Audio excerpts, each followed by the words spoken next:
けじゃないんですね。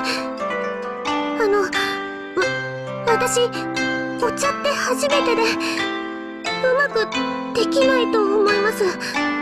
だから、凛子ちゃん、そんなに緊張しないで。まずは私がお手本を見せるから、それをそのまま真似してみて。松原さんのですか？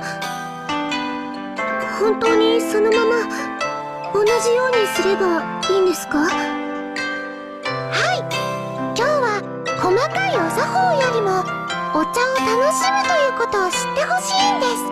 お招きした人に楽しいひとときを過ごしてもらいたい。そんなおもてなしの気持ちこそがお茶の心ですから。ですよね、カノンさん。イブちゃんの言う通りだよ。今日は難しいことは考えずにお茶を楽しんでいってほしいな。でも、いえ、これ以上お断りするのはむしろ失礼になってしまいますよね。松原さん、若宮さん、よろしくお願いします。立派なお手本になれるよう頑張るね。私もカノンさんと一緒にお茶を立てさせていただきます。お二人ともよろしくお願いします。それなら、よろしくお願いします。こちらこそよろしくお願いします。それじゃあ説明しながら私とイブちゃんでお茶を立ててみるね。まずはお釜からお湯をお茶碗に注いで温めるんだ。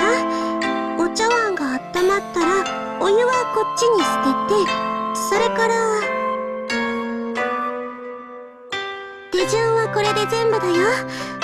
みんなが持ってるイメージほど複雑じゃないと思うんだけど、どうかな？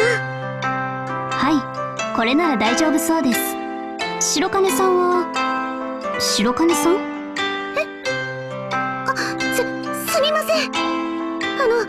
つい集中してしまって。いいえ、気にしないでください。二人の手元瞬きもせずに、すごい集中力だわ。じゃあ次は二人に転茶をお願いするね。わからないところは聞きながらで大丈夫だから、落ち着いてゆっくりやってみて。はい。では失礼させていただきます。私もよろしくお願いします。はい、お二人のお手前とても楽しみです。まずはお茶碗を温めて、ゆっくりゆっくり。お茶碗が温まったら抹茶をそっと落として、次にお湯、ひしゃくですくって、量は確か4分の1くらいにしてたはず。お茶碗を温めて、抹茶はこれくらいでいいのでしょうか。実際にやってみると少し迷ってしまいますね。松原さんは5本の指で茶筅を支えてた。それから手首で軽く、でもしっかりと。白金さん、とてもスムーズな動きだわ。私ももっとしっかりと立てなくては。加減はこれくらいかしら。二人ともさすがだね。一回見ただけで大事なところをちゃんと押さえてる。はい、お二人ともとても上手です。特に凛子ちゃん、力加減も速さも絶妙。指先まで意識できてる。本当によく見ててくれたんだな。お疲れ様。すっごく素敵なお手前だったよ。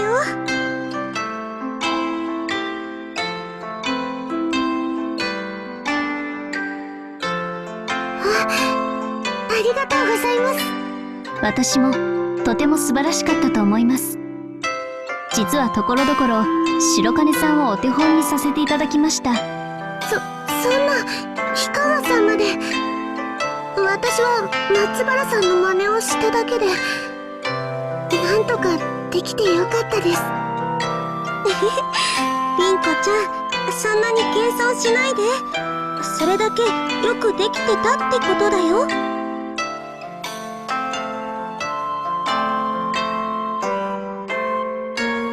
なんとそこまで見抜かれていましたか。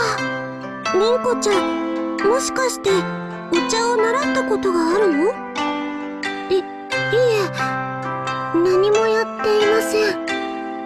じゃあ本当に私とイブちゃんのお手前を見ただけで？すごい。はい、すごいです。凛子さん、ぜひとも茶道部に入部してください。凛子さんならきっとすぐに亭主や資格を任されますよ。お茶を立てる亭主とお客さんのリーダーとなる資格、どちらも同じくらい重要な存在です。大抜擢ですよ。リーダーですか？どうしよう。でももしかしたら今が変わるチャンスなのかも。茶道部なら松原さんと若宮さんがいるし、私